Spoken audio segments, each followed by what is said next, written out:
Let's talk UEFA and an independent report. Yes, well, we know what happened, of course, on Saturday with Liverpool in the Champions League final and the problem with fans and the horrible treatment that they received, the Liverpool fans, trying to get into the stadium.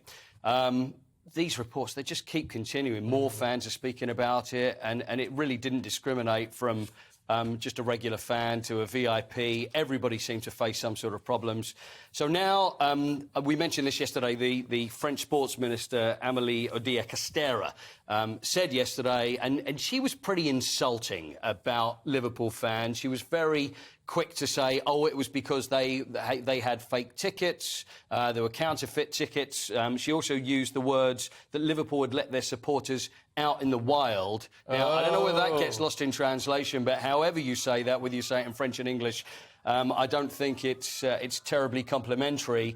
It really doesn't look good at all. And I'm just hoping that the people of France aren't seeing this for what actually happened. So now UEFA say there's going to be an independent... Really difficult, because the blame game is going on. The narrative in France right now is totally different to what we're discussing this morning. It is, and it's going to start becoming political, because then we're going to start looking at sports ministers, and then someone's going to be pointing the finger saying, well, why wasn't this done? Why wasn't policing done properly? It's going to get to be a much bigger issue, which it should be. France are hosting the Rugby World Cup next year, the Olympics the year after.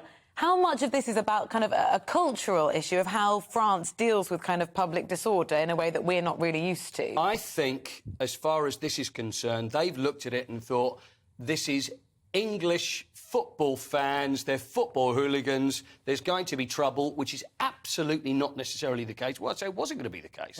I've been to a Champions League final before, two English clubs, and it was fine. Everybody got on very well. So I think what they thought is automatically we're going to, on the back foot, we're going to deal with this. When it comes to the Olympics, they're probably thinking different crowds, and it's the same as rugby as well. So I don't expect the same thing's going to happen. But the way it was dealt with was wrong, and now an independent commission by UEFA, which doesn't fill me with a huge amount of confidence, is now going to look into it. So let's keep our fingers crossed that the right decision's made over it. Interesting. OK, from Liverpool to Chelsea, and now Todd Bowley is in charge. £4.25 billion. Ooh. It's a lot of money to buy a Chelsea Football Club. Under Roman Abramovich, the rumours were they were losing £900,000 a week.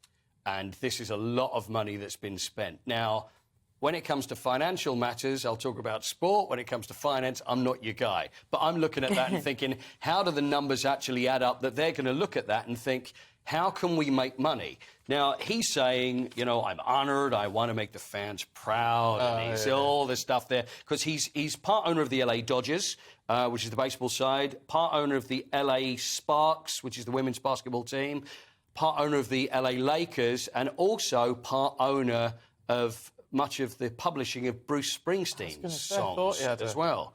So they used to have the Liquidator, so he's probably going to insist that it's like Dancing in the Dark, that they run out to. There we go. But apparently something like that. But anyway, how much is going to be invested?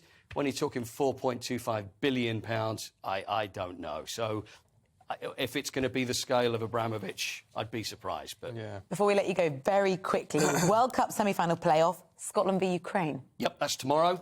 Scotland versus Ukraine. It's a tricky one, isn't it? I mean, let's be honest. If you're a Scotland fan, obviously, but it's going to be a little uncomfortable because the whole world is going to want Ukraine to win this football match. It's very important for Scotland, because if Scotland win, whoever wins it will go through to play Wales for a place in the World Cup. So I think you have to try and put all those thoughts aside and probably get on with your job if you're a Scotland fan, but you know very well that everybody's going to be watching it thinking, we'd like Ukraine to win. Yeah, it's a fair point. You know what I mean? But I would like Scotland to win. It would be nice. Yeah, it would be nice. Yeah. Welcome to the GB News YouTube channel. You can watch us live 24 hours a day, catch up on your favourite shows, and join in the conversation in the comments below. Don't forget to subscribe and you'll never miss any of our exclusive content.